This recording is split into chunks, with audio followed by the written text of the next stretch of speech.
કળિયુગનો મતલબ બુદ્ધિ ભ્રમિત થાય, ખબર હોવા છતાં પણ માણસ એવું કરે નહીં, એનું નામ કળિયુગ. ખબર હોય તોય માણસ, બધાને ખબર છે કે 11ના દિવસે ફરાળી પીઝા ખવાય નહીં, તોય ખાઈ બોલો જશે. That's one way લાઈડે વાતો કરીને બહુ ભૂખ્યું ના રહેવાય, ભૂખે ભગવાન ભજાય નહીં, 2 ટાઈમ પ્રેમથી ખાવાનું, ભગવાનનું નામ લેવાનું, આવી લાઈડે વાતો કરે. આ નામ કળિયુગ. સત્ય વાત છે. હું ખાઉં છું ફરાળ, મારા ઘરવાળી ફલાહારી પનીર પીઝા બનાવે, બોલો આવો મારે ઘરે કોઈ દિવસ ખાવા, ફલાહારી પીઝા. સ્વામિનારાયણ લોટ આવે, લોટ આવે, એમાંથી કડક ભાખરી બનાવે, અને ટામેટા તો ફરાળી જ કહેવાય ને, કેમ? અને ચીઝ તો દૂધમાંથી બને, કેટલું પવિત્ર, એના જેટલું પવિત્ર કઈ નહીં આ દૂધ ધામ પર. સરસ ચીઝ પાથરે ને પછી આહા, મરચાં તો બિલકુલ ખવાય. આપણને ખબર છે તો આપણે ભૂખ્યા રહી નથી શકતા. આપણને ખબર છે કે મારે સેવા કરવી જોઈએ તો એ સેવામાં પહોંચી નથી શકતા. આપણને ખબર છે જૂઠું ન બોલવું જોઈએ તો એ સમય પર આપણે જૂઠું બોલીએ છીએ. આપણને ખબર છે આપણે બધું જ કરવું જોઈએ તોય આપણે કરતા નથી. એનું નામ કળિયુગ. ખબર હોવા છતાં પણ વ્યક્તિએ કરે એનું નામ કળિયુગ. પરીક્ષિત રાજાને ખબર છે સંતોનું સન્માન કરવું જોઈએ, સંતનો અપરાધ ન કરાય, મરેલા જીવને અડાય નહીં. આજે કળિયુગમાં જે હતો ને પરીક્ષિત રાજાની બુદ્ધિ કરી શિકાર કરવા જતા એક ઋષિ હતા, ક્ષણિક ઋષિ, સંધ્યા કરવા સુરકી ઋષિ સંધ્યા કરવા બેઠા હતા. સમાધિ લાગી ગઈ, એકદમ ધ્યાન મગ્ન હતા. ખબર નહીં આગળ કોણ નીકળે છે. બાજુમાં મરેલો સાપ હતો, એ સાપ તીરથી ઉપાડી અને ઋષિના ગળામાં મૂકી દીધા. નાટક કરો છો, જૂઠું બોલો છો અને આડંબર કરો છો સમાધિના, આવું બોલી નીકળી ગયા. ઋષિને કઈ ખબર જ નથી. થોડી વારમાં આ ઋષિના પુત્ર આયા સંત કૃષ્ણ. એમણે જોયું કે પિતાના ગળામાં મરેલો સાપ. ખબર પડી એટલે પાણીમાં ઉભા રહી અને હાથમાં જળ લીધું અને શ્રાપ આપી દીધો. જે પણ વ્યક્તિએ આ કૃત્ય કર્યું હશે આથી બરાબર 7મા દિવસે તક્ષક નામનો સર્પ આવશે, એને કરડશે અને એનું મૃત્યુ થશે. આટલું કીધું પણ સમાધિ દ્વારા ખબર પડી કે આ કૃત્ય કરનાર બીજું કોઈ નહીં, એ પરીક્ષિત રાજા છે.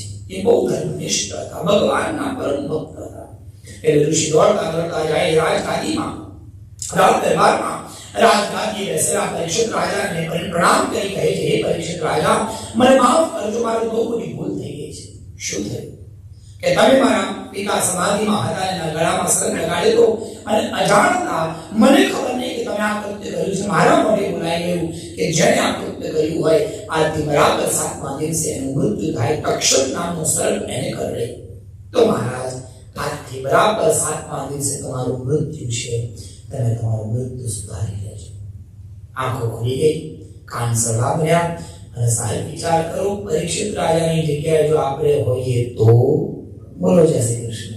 પહેલા તો ચેક કરીએ ઇન્સ્યોરન્સમાંથી પોલિસીમાં કેટલા પાકે એવા છે, કોના નામે ક્યાં ક્યાં શું શું મૂકેલું છે, અને બધી જ ઈચ્છાઓ પહેલા પૂરી કરી લઈએ. પરીક્ષિત રાજાએ બીજા જ ક્ષણે રાજદરબાર છોડી દીધો. પરીક્ષિત રાજાને દીકરો હતો, એનું નામ છે જન્મેજય.